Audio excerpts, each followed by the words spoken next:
Hi guys, I've just got 4 very quick announcements for you before we start this week's episode. First of all, apologies in advance for the audio on this episode. We had a few issues, so it does sound a little sketchy. Hope you don't mind sticking with it.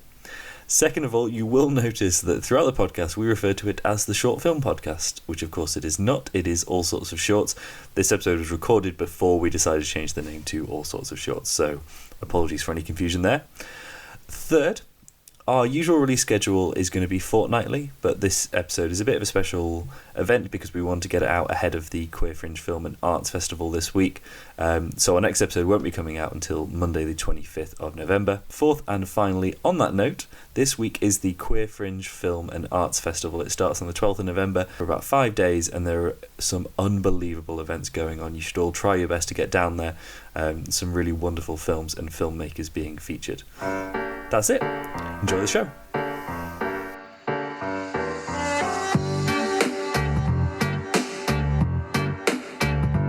Hello, welcome. You are listening to the Short Film Podcast, where filmmakers watch and analyse as many short films as we can possibly get our hands on. My name is Bernadetta. I'm a film director and producer. I'm joined tonight by producer and director of photography and Vice Jan. Say hello. Hey, you right?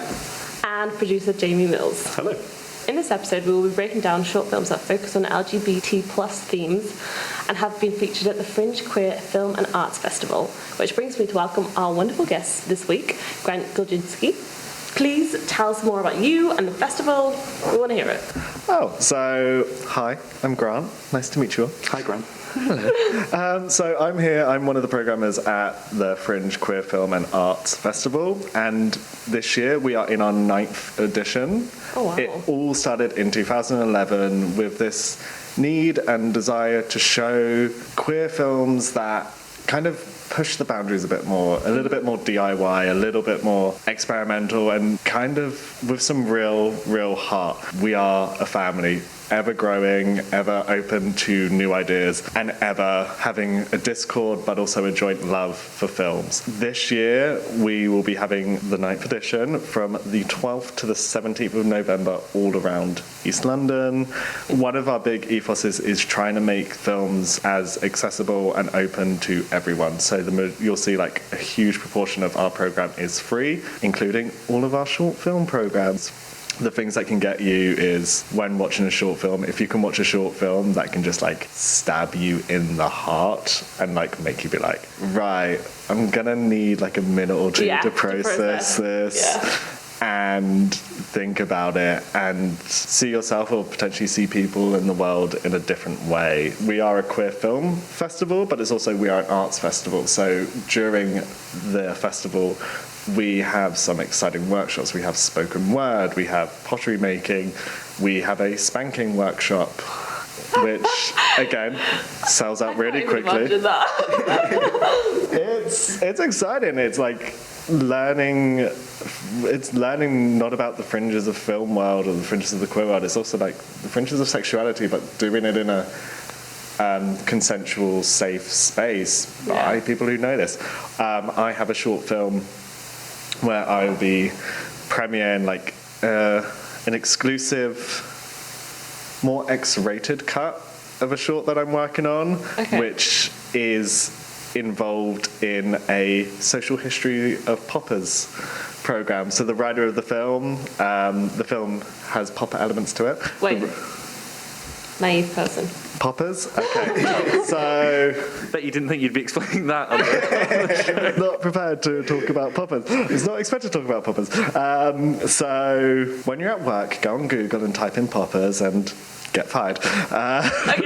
No. So poppers are a chemical substance which you can sniff, and it will heighten your sexual experience. Oh. Yeah. Poppers. And so one of our sections is a social history of poppers, where Adam Smith will be walking or guiding the audience through the social history of poppers, then followed by a screening of the film, and then a popper tasting session. Seriously? Really? Yeah. That is so cool. And then we go party. And then on the Friday night, something which I am so excited for, and I hope to catch some moments of it, we have a Madonna symposium. Wow. Where we talk about the cultural impact of Madonna. Yeah, you touched on so much there. I mean, it sounds so exciting. And like you touched at one point how, the ability that short films can do so much in such a short period of time but still get to you. It's so impressive. So if you do get a chance to go down, please do. It sounds like it's going to be an awesome programme. Yeah. How did you get involved with the festival originally?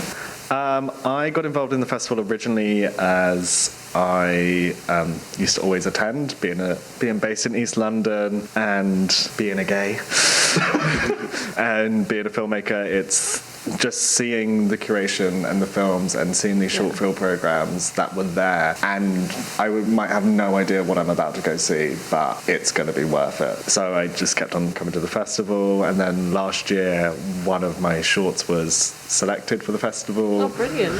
And as a short filmmaker, it's such a lovely festival to be part of. It's kind of the first time I've ever presented a work, and I felt like, okay, this feels like it's in the right space. This feels like the right energy. I'm not someone who likes Q&As, but there I was like, oh, I feel comfortable to talk about this. And the questions you would get, the audience, the way that the audience engaged, and also the curation of the shorts and how they put together to make a theme and make a program, it was really exciting and wonderful to see. Like, as a queer person, it is the community which is so important to you, and these filmmakers are kind of being like, right, this is my space, I'm going to take it, whether you like it or not.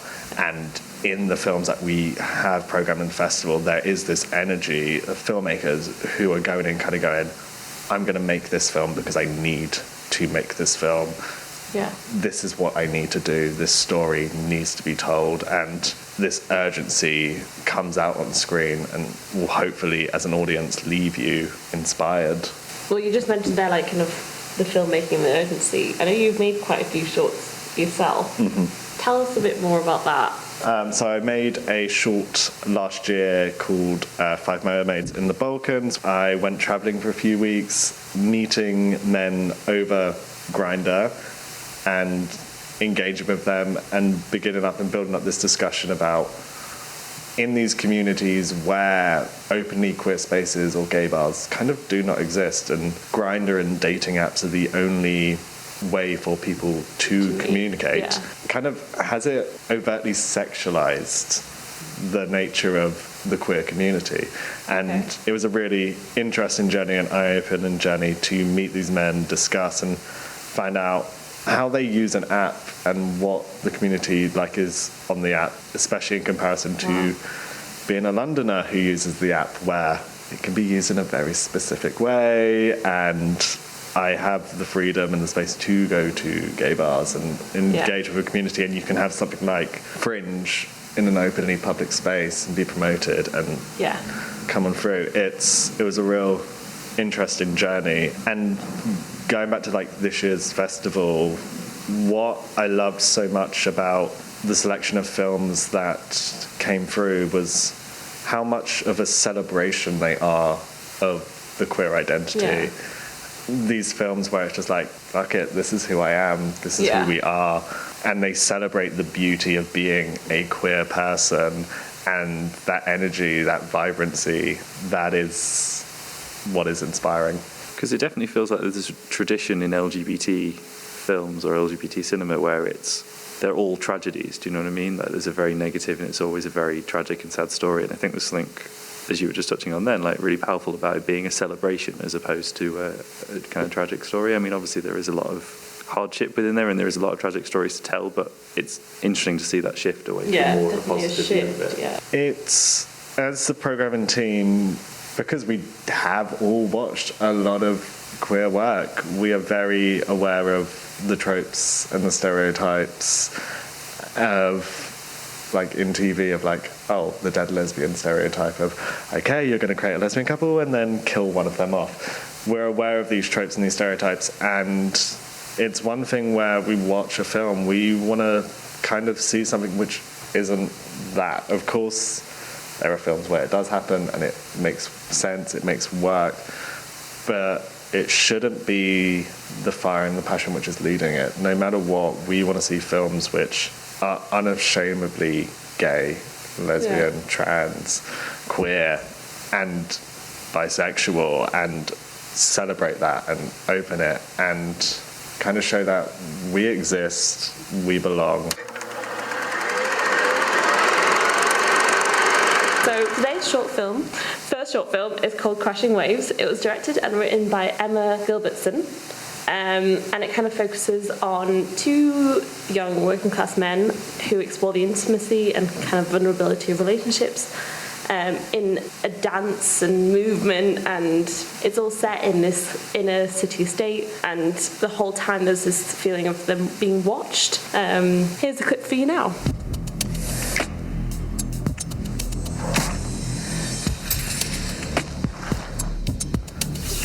So I have seen this film a few times.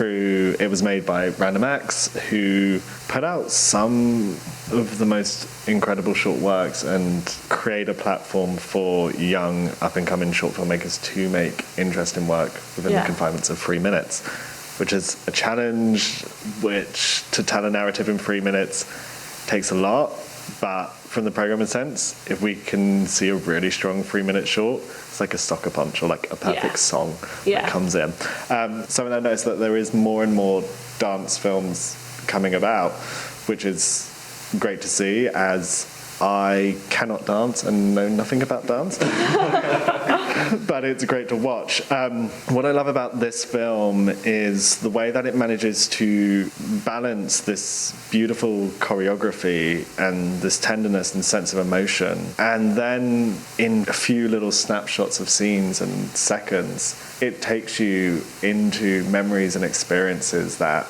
even though we may not have had, we relate to. Watching someone's fingertips, having a cigarette, he says, as a smoker who's trying not to cough so badly right now. It's all of these little tender moments which hook you back into this thing, kind of going like, oh, okay, I can't dance, and I will never have something as beautiful and poetic as this fantasy here. But I know these feelings, I know these emotions that these men are going through, and this sense of wanting something, having this emotion here, but the environment being a toxic environment where it cannot flourish, it cannot grow, it needs to be secret, it needs to be in the little touches, the little gestures, which is the heartbreaking element of it. And then right at the end of the film, that call out, that word, as kind of every gay man knows that they have had like something shouted at them from like a car or across the street or at school. That moment just hits you and cuts through and gives you this emotional resonance that you've seen something so beautiful, and there is beauty in the world, but at some points life and environments can be cruel. Yeah, you kind of like fall in love with the whole film, and then you kind of get a slap at the end. And Matthias, what do you kind of... This is a film that I brought along, and like I love this film. Like I think I normally do love films which incorporate dance and use dance and movement to like tell a story. I think it's so powerful that something as like raw as just movement can like convey so much, and like everything, the way the two characters interact with each other and the way it's shot and everything, to me it really felt like pure and authentic. I just loved what it captured, and I loved the aspect it brings in at the end of how like their environment and society, the pressures that are coming on them, which are stopping them from being themselves. I feel like it's a really powerful message to convey. Yeah. Jamie, did you like it? Yeah, I did really like it. For me, the kind of emotional engagement more comes from their performances and the feel that there's a real connection between them through the film.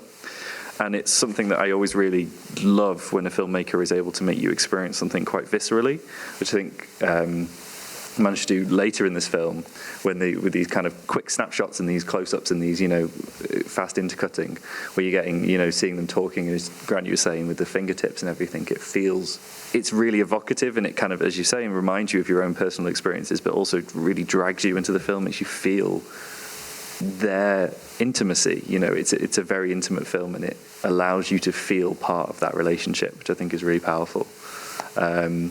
I also love, which we already kind of touched on, the idea of them being observed on this estate. And there's something just about that setting that feels almost a bit dystopian and authoritarian. They're British council estates. You've got these massive kind of grey block high-rises that almost feel a bit Soviet, you know what I mean, in that kind of communist oppressive way. All about like tying into that, Big Brother's kind of like watching you. Yeah, exactly. And that's a really nice contrast. You've got this beautiful romantic intimacy between them. It's just that oppression surrounding them, all that feeling of being watched and observed and prevented from really being who they are. I think it's a really intelligently put together piece of filmmaking, because you can tell just a lot of thought has gone into the overall concept behind it, and it's very well choreographed and all the little details are there, but the overall concept I think is really strong. What are your thoughts, Bernie? To be able to say that much in 3 minutes, like Daniel was saying, that contrast between hearing those words but also being able to kind of like block that out just for like even these like 3 minutes and kind of enjoy each other's company in the way that they do. It was really impressive, and also kind of the balls that they had to do it in such a public place, even though they knew that they might be kind of like scrutinized for it, was just really, really incredible to see. It's just such a pleasure to watch. I know they kind of like have their arguments within the dance, but that's all part of the relationship they've got, and you could imagine their future kind of together and their past, and the fact that the filmmakers have been able to get that across in 3 minutes through a dance, something I've never seen before. So wait, Bernie, you interpreted it as like arguments were having during it when they were pulling away from each other? Like they had a little like... I saw it as them like being scared of like showing who they are. That's what I first thought, but one of them is definitely more kind of forward. I don't want to use the word. Yeah, more forward and kind of more like confident, and he's the one that kind of encourages him to do the dance, and well, I say encourages. He pushes him into the dance. And at the end, it's the guy in the white that kind of walks away, so he kind of lets himself kind of be part of this. So, because the first time the guy in the white pulls away from the guy in the blue, we're about to see it, it cuts to an angle up from the building, and it's a very like telephoto shot with the building like dirty in the frame, and it very much feels like someone's watching in, and like the guy in the white like looks around, paranoid, like scared and worried that there's people watching. I think there's definitely like an aggression in the dance, isn't there? And it feels like part of that is tying into this film. Felt very on another level, felt like it was also kind of about masculinity and the expectations of masculinity, and that's part of the reason they feel like they can't be together, for worried about the perception that they're no longer being as masculine as they're supposed to be. And it almost felt like part of the reason the dance was so aggressive was that in their perception of what they were doing, it's like they're failing to meet those standards of masculinity, and so they're compensating by having this additional aggression, and they're trying to prove they are still men and within the dance. I kind of interpreted the aggression as kind of their kind of raw desire to be together. Yeah. There is something so classical about them. This is like your Victorian love story of like, oh, we can't be together. Unrequited love story. It is a story as old as time, and exists, and it's a narrative that we always keep coming back to. And what I find really interesting about this is you talk about this aggression at the start and this tension. It feels like it's following that similar trajectory of this is most probably the 10th, 12th time that they've met. Like there's a story, there's a past here, and they've said we're never going to see each other again. This is done. Oh, and now we're here, and you are not going to do like, oh hi, are you okay? Because that's not how it's going to progress. It's if you're going to start something, you're going to start something. Yeah. You're going to go clashing into each other. This could be done in a nightclub where you haven't seen someone in a month, and you're like, oh, you're here, and you're hooking up with someone else. Okay, I'm gonna play around with that. I'm gonna stop that. I've never done that in my life, I swear. But you get the sense, but as the dance progresses, you see this push and pull away, and you see the guy in the blue. There is this moment where he leans on him, he puts his weight on the other guy. It is this sense of vulnerability of, you are going to trust me, you are going to look after me, you are going to care for me, and then he drops him. And that is the sense of, right, we're done with this, this is your last chance, I'm going. And you see him go, and he goes to leave, and then the guy in the white then comes back like, okay, what have I lost? and he comes in and tries to save him, and this balance and this lifting, it all continues and continues. Yeah. And if this was a straight narrative, you might say, or a straight narrative that we're so used to, him lifting him building him, this would be the end and it would all be happy. And that's what it kind of cuts to, this intimacy, this cutting, but it then just hits you with that shocking truth of, in this environment, in this state, in this time, this narrative is not going to end in the way that would do for a straight couple. Potentially it's going to end with a little bit more struggle, and it's either you stay together or you succumb to the society. I think that's why the setting's so perfect, because they're in a position where so many people can watch them, and then you realise that they can't be together because of the very people that are watching them, and because the whole society that's around them. And then it's that kind of like shocking fact that it's all these different generations and all the people in our society that won't enable, that won't let these guys be together, which is really sad. I love how stripped back so much elements of the filmmaking is. If you look at the grade, there's not that much contrast in the image. There's not that much saturation. It's really like raw is the word that I keep coming back to. And it's the same thing with the music. It's not like a big ensemble score. It's really like just a few elements of drums, percussions and piano. It really like emphasizes it's like just about them, like nothing else really matters. It's just the focus is just on them. I really loved how the filmmakers like approached the story. There's nothing there apart from the dance, apart from these two, and yet it could just convey so much. And it was also like wonderfully edited, because there's lots of like speed ramping and slow-mo stuff, but you don't notice it because it like works so well for dance and it's timed perfectly and cuts so well together. Like the editing really does enhance the performance without you even realising what's going on. I want a cute boy to dance with me. That's a mistake. We're going to learn how to dance like that first. Can we mention, because you said you've seen it a couple times before, Grant, can we mention that you didn't enjoy it as much the first few times? Do you mind talking about that? You can say no. Okay, so I think it's one of those films where when we talk about like the 3-minute nature of dance, kind of, I'm like you, dance didn't do much for me. Dance doesn't do much for me. So it's my own fault for viewing it, first of all, with that lens of, if you know that you're coming into something which doesn't engage with you, your mind somewhat switches off. And that's my loss. Once you watch things a couple of times and you begin to see more of that and you get over your own misgivings towards this, you begin to realise, like, actually, there is something that's causing a reaction now. What is it that's causing the reaction in there? You begin to go into it, you begin to delve into it, and it's those little moments, and then you begin to realise, oh, but only those little moments only work because of everything that has come before. And then you look at, like you said, the technique of it, the way that certain shots have been used. You're watching the clip and you're like, oh my god, they do that over the head shot, and you're like, oh, okay, that's tapping into that. And it's the very economical way that the film has been made, where nothing drags, nothing is loose or baggy, everything is tight and put together, and it builds and it builds and it builds for then the moment where it does linger and it does become soft and emotional, to then whip it back around again. It's beautifully paced. It just took me a few viewings to enjoy it.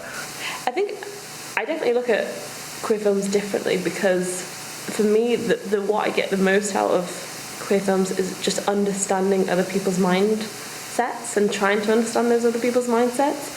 I can't even imagine being in someone's shoes and kind of, am I in the right body? And so I feel like these films are so brilliant at giving me an insight.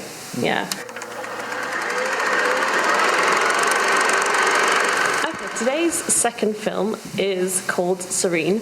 It's directed by Zara Dwinger.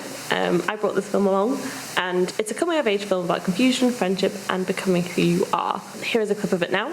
Roze villa met heel veel dieren, met panters en tijgers en apen en vlinders. En een thuisbioscoop met de hele dag alleen maar kung fu films. Kung fu films? Ja, kung fu films. So the main reason I brought this film along was because it shines light on a topic that I haven't experienced personally, and it helped me understand what it is like going through a change. So I love so much about this film. I love the simplicity of the film, and yet it explores so much and really kind of gets you to understand the character in a way that is so intimate and so understand the situation. And the thing I love most about this film, it focuses just on him. There's none of that, coming out to his family, or there's none of that him in a relationship. It is just about him, which I think is done so perfectly.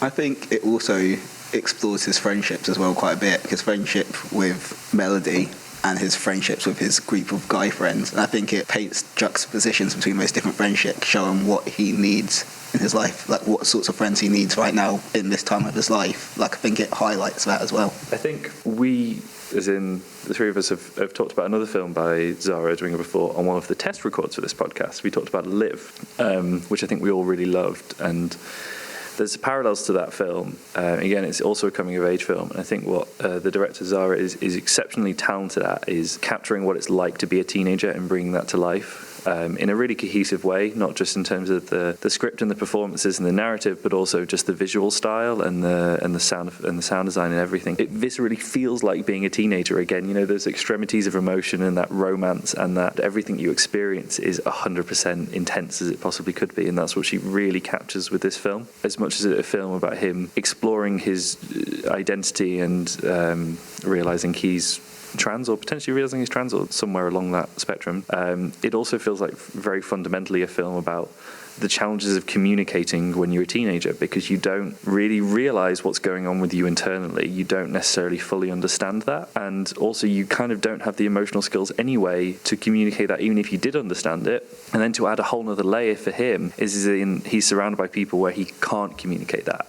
You know, I'm sure if he went to his friends and tried to explain what he was experiencing, you know, his guy friends that he's doing the bikes with and getting drunk with and stuff, or he's definitely been conditioned to feel like they wouldn't be understanding, that his family wouldn't be understanding, that he can't speak about those things to anyone. And that's why his relationship to Melody feels so important to him. But you see him pull back even in that relationship. Again, he's kind of conditioned to not express these thoughts and not express these emotions. And when he kind of is in an environment where actually it would be okay for him to, or he would be safe to do that, he's still struggling to do it. And as much as it is about the main character's coming to terms with his gender identity, it feels very universal to anyone who was a teenager struggling to deal with something that they didn't know how to express properly, and whether they could express it in the community they were in or with the people they were in. I think it highlights as a teenager how scared you are of what other people think of you, and how you're always trying to impress other people. You don't want to do anything that might segregate you from your group. When thinking about this film, it's exactly what you said. So much of it focuses on the protagonist and their journey and their experience. And what I liked about it was not that it was just exploration of gender identity. It was also the exploration of sexuality identity. And when you are a teenager with all of these hormones running through you, you do get a sense of not just the question of gender there, it's the question of sexuality there, it's the question of being, it's the question of just identity on a general whole, a whole big spectrum. It's am I a man who is attracted to men, or am I actually a trans woman who's attracted to men, or am I a trans woman who's attracted to women? There is this whole entire spectrum, and this journey and this search for identity here, to go through that as a teenager and to be made in a film which is so subtle and building and slow. It's a long shot, but it's a slow burn. It follows the tropes of your classic teenage rites of passage coming of age films. It follows all those tropes, but putting it on an experience that is not really shone a light on, and also putting on an experience which doesn't feel gimmicky. It feels sincere, it feels real, it feels full of a lot of not having the answers, but exploring yourself and just trying as much as you can, as the protagonist can be, to be true to themselves and you as the audience watching this journey. You touched on something there that I thought was really interesting, which is the subtlety of it. And it's just interesting, you first start making short films and you want to explore a theme, there's this instinct to be really blatant about it. Do you know what I mean? You want to put it front and center. You want every single character to explain explicitly the ethical dilemma they're facing. And this film feels like it should be shown to every single person making a short film for the first time, because it's like, no, that's not how you do it. You do it. It's in the background. You know, the narrative progresses, and then no one at any point during this film explicitly talks about those issues, but as an audience we understand it, and I think it's so, again, really intelligently put together. Whenever you watch a film, to a certain extent you project yourself into it, and you project the views and the journey into yourself. To relate to something is how you connect with it. What I loved about this film, it's the sense of coming to my own terms of sexuality. It wasn't just, I woke up one day and I'm like, yes, I'm gay now. It is this journey, it is this slow build, it is this exploration, it's trying things out, it's a lot of questioning. But again, so much of it is to do with society and the people around you, and having the space to explore that without having to rigidly be put into something of, you are straight, you are gay, you are bi, you are this. Yeah.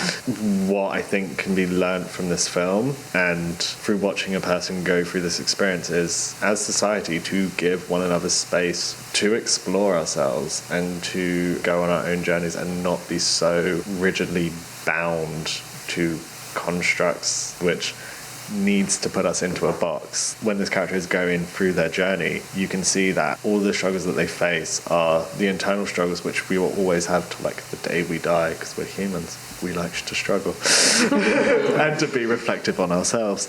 But it's also the struggles which could have been avoided or could have been pushed away or not needed are the social struggles, the contextual struggles, which we put on to people. Imagine this story where the environment was like, oh, okay, cool, chill, you can do that, chill, you can do that. But as teenagers, we are all about putting things into, like, we're trying to understand ourselves, therefore we need some clarity in the world, therefore black needs to be black, white needs to be white, we need that type thing. And you try and fit yourself into, like, the narrative that you see in mainstream cinema all the time, that, you know, by this age you'll do this, and this age you'll do this, and this is when you'll go on your first date with a boy, and by this time you should have done this, without actually thinking, is that right for me? You know, but you don't think about it until you kind of, well, at least a lot of us don't think about it until you reflect back, and you're like, why did I force myself into those kind of, like, situations when it wasn't right for me at the time?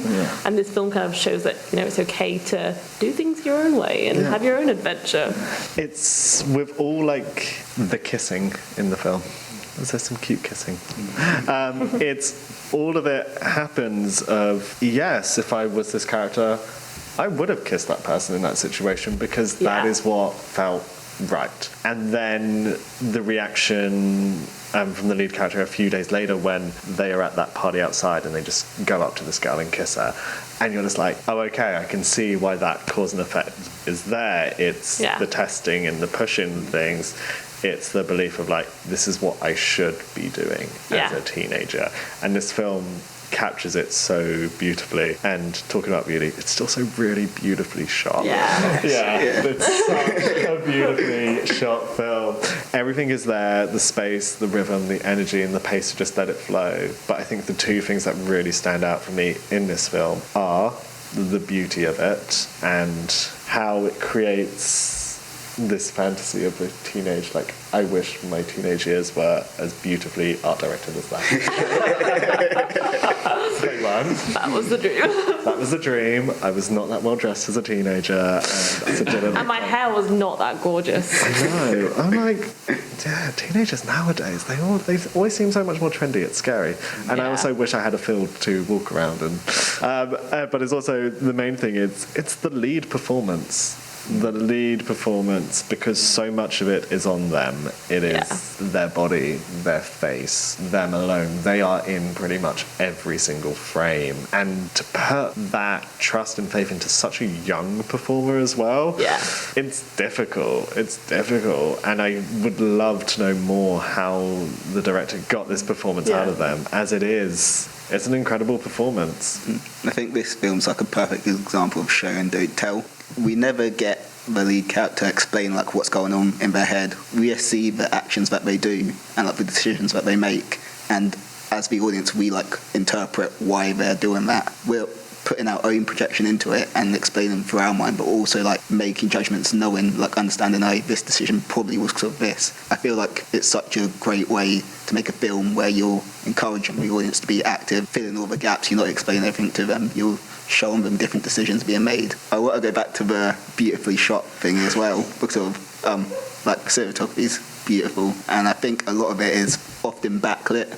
Literally every single scene, all the key light's always the far side of the camera, and it works so well for this aesthetic. I'm creating like a beautiful rim light on the character, and the main character Kay, like when the sun's passing through his hair, it always looks so gorgeous. Like I really love the way it was shot. Yeah. But yeah, I really enjoyed this film. I enjoyed the themes it explored, and really well made.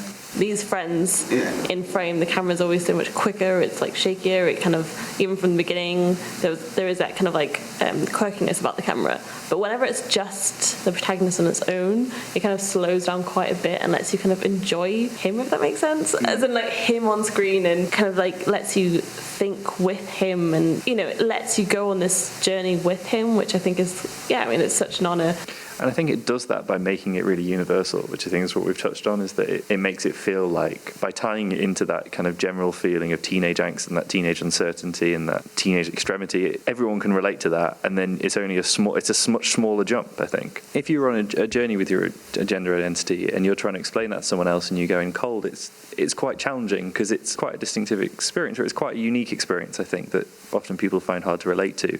But when you've got that jumping in point, it allows you to connect to it in a much understandable way, in a much more emotional way. You can kind of get at least a very limited emotional insight into what's happening, because you're much closer to it in terms of you're connecting it with personal experiences that I think everyone has. Because even the what was the name of the friend? Melody. Even Melody, you know, when they're doing that dancing, she's doing what she thinks she should be doing at that time, if that makes sense. I mean, she might be just acting because it felt right, but you see a glimpse of, you know, her struggle as a teenager as well, which I think is done quite cleverly. Yeah, it's the beauty of the autonomy of all the characters, not just the lead character. Like everyone has their own, like, okay, this is my journey, this is my trajectory, my world is not fully based. They're not all reactory characters, but like, everything I do is a reaction to you. It's like, no, this is my own journey, and that is what is true about life. We are not reactory characters. Like, we react to people's actions, but we all have our own autonomy.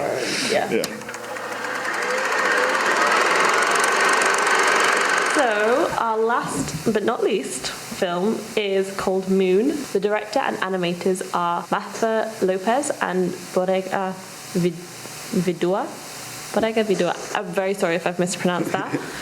It's an animated short. You know what I'm going to do now? I'm going to play a clip.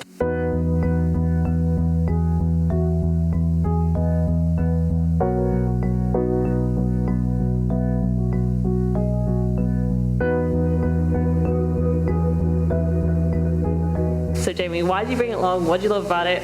Tell us more. This is a frustrating film for me to try and justify, because I think sometimes there's films that there's no like logical justification for loving this film. Do you know what I mean? Because it's unbelievably simple. I feel like we've said that about every film so far, but this is, compared to the others, on a different level of simplicity. It's so stripped back, and it's, you know, there's no dialogue, there's nothing.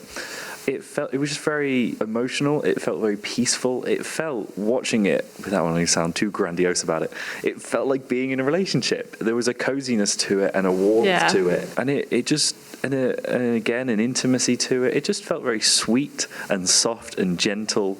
It was just a really enjoyable watching experience. I love the animation style. It just doesn't try and be anything about it. It's not either. This is a film that knows exactly what it's trying to do, does that really well. It does it in a really short space of time, and then it gets out. And there's something really admirable about it. You know, it's not trying to be all things to all people. It's, I'm going to do this. Some people will like it, some people won't. I think it's really good. I really enjoyed it. What did you like about it? What did you... I kind of get where you come from, Jamie, as in, like, when I watched it, I enjoyed it, but I didn't really understand why I was enjoying it. Like, I liked the animation style and, like, how the split screen was done, and, like, the way the waves move from at the beach and different like that. I really liked the music as well. It felt, like, comfortable and enjoyable to watch, but I don't think I fully followed the story as much as I should have, and so like I've got a lot of questions about it, which I'll ask when we delve into it. But I enjoyed it, but I'm not really sure why. Grant, you said this was your favourite film of this week. Yeah, this was my favourite.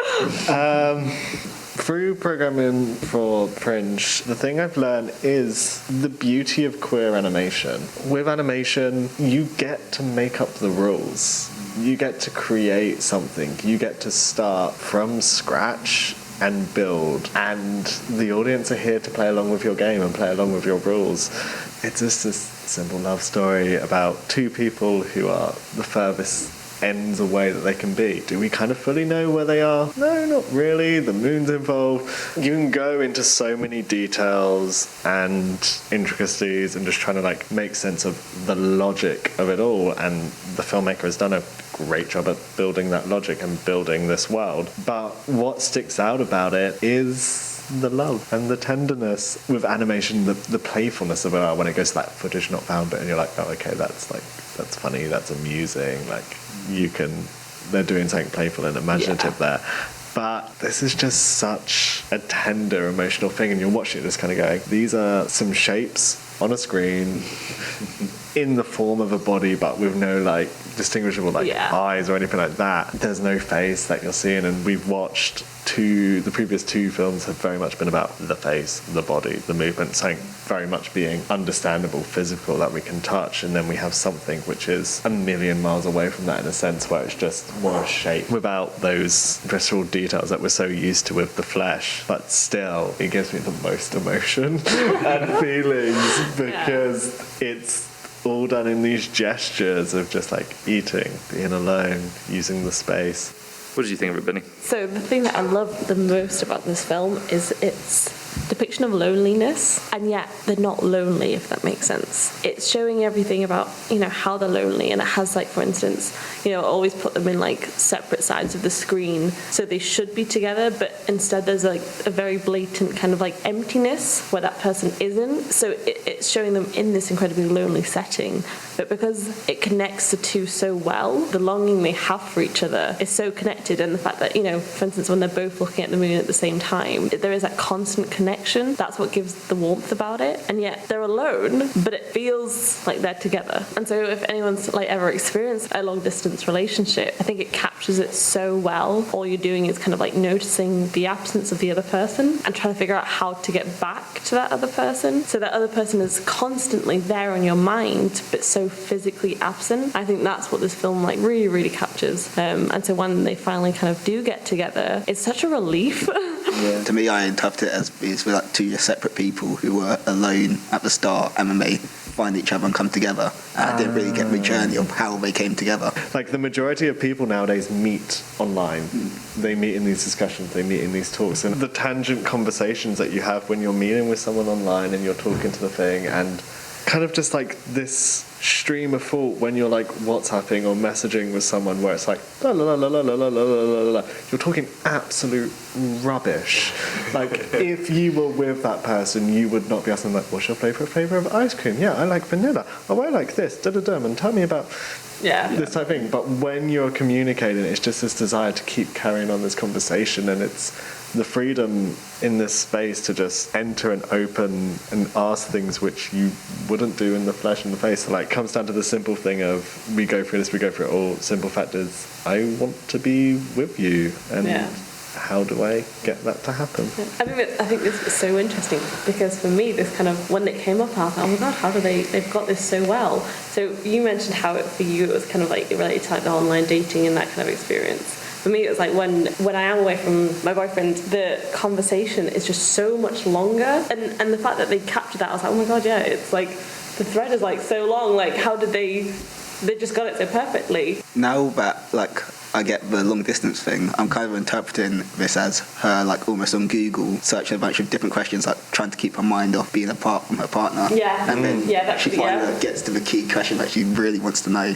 The thing that's actually important to her. I think this section is it's so fast because it's for you to interpret in your own experience of long distance. My favourite shot in this is of the earlier on in the film when they were both cycling separately.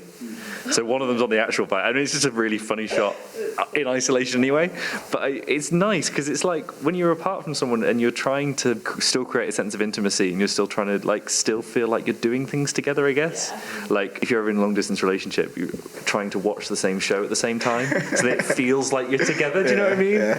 And it reminded me of that. And it feels like the absurd lengths you sometimes go to try and feel like you're still together and you're not, miles away from each other. My dad used to like work in London over the weekends, and my mum was all up north.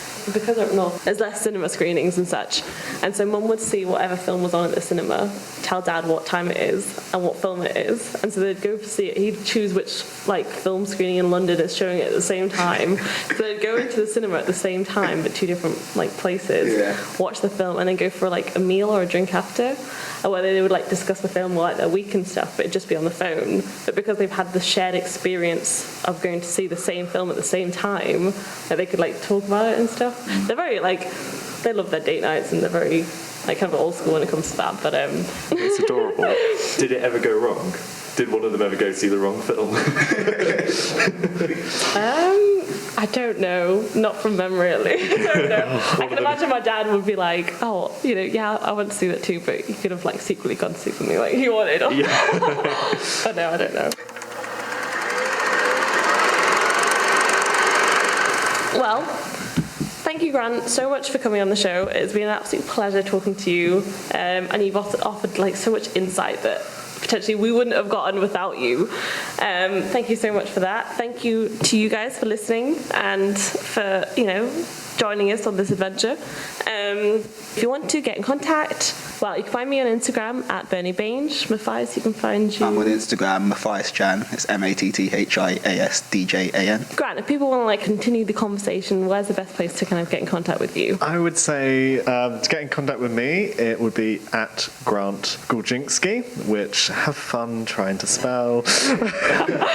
We'll put it in the description of the episode, yeah. But for all your information about Fringe and the wonderful stuff that we are going to be putting out on the dates of November 12th to the 17th, as I've said repeatedly, find us at Fringe Film Fest on Twitter or on Instagram, or go to our website, fringefilmfest.com. We look forward to having you with us and watching tons of short films. Please do go down if you get the chance. There's nothing better than kind of watching shorts and films with other people, like-minded people, and kind of celebrating everything new and wonderful that's coming out. Final thoughts on the episode. Matthias, shoot. That's very vague. You did not give him any lead in time, any specifics there. You just threw him properly in the deep end. I love it. No. Matthias, go. I'm going to try and think of something that I've learned today from these short films about filmmaking. Okay. I can do something if you want. Yeah. You want me to take the... Jamie, shoot. Thank you. I think... No, maybe I don't have anything, actually. Maybe I've got something now. Okay, you go. So I think with all the short films on this episode, they didn't try and explain too much to you. They left room for you to put your own thoughts and interpretations into it. They left it open for you to work out what the characters are going through and where their mindset is. And I think that's a really important thing to try and do in your films. Grant, anything that you want to say about all the films, or kind of lasting thoughts on the LGBT plus representation on screen? I think it's found interesting to hear three heterosexual opinions on these works, and to see how these stories relate, and also educate and give an insight into an experience which is not your own, but you can empathise with. So yeah, that would be my lesson on the back of that, actually. In my previous filmmaking experience, I've had a tendency to overemphasize the theme that I was trying to explore, and often get too far into that rabbit hole and forget to make it a universal experience. And that's what I think all these films do, and then enable you to understand that theme better. I think, that's a really important thing to bear in mind as a filmmaker, and there's some really great insight. And I feel like I've learned a lot watching these films. I struggle to say that in a way that I meant it sincerely. I struggle to say that in a way that sounded sincere. I feel like I learned a lot watching these films, which is great. That sounds better. That sounded better. And from me, just a huge huge thank you to all the filmmakers out there who are sharing their experiences that many people will never kind of experience themselves and understand, and helping us understand often gorgeous and beautiful journeys that we all go through. Please keep filmmaking, share your story. I want to see it. We all want to see it. Thank you so much for listening. Thank you so much, Grant, for being on the show. Go to the festival, the Fringe Queer and Arts Festival. Bye from us. See you next time. Bye. See ya. You've been listening to All Sorts of Shorts. Your hosts were Bernadetta Bange, Matthias Jan, and Jamie Mills. The episode was edited by Samuel McGowan, and the producer was Jamie Mills.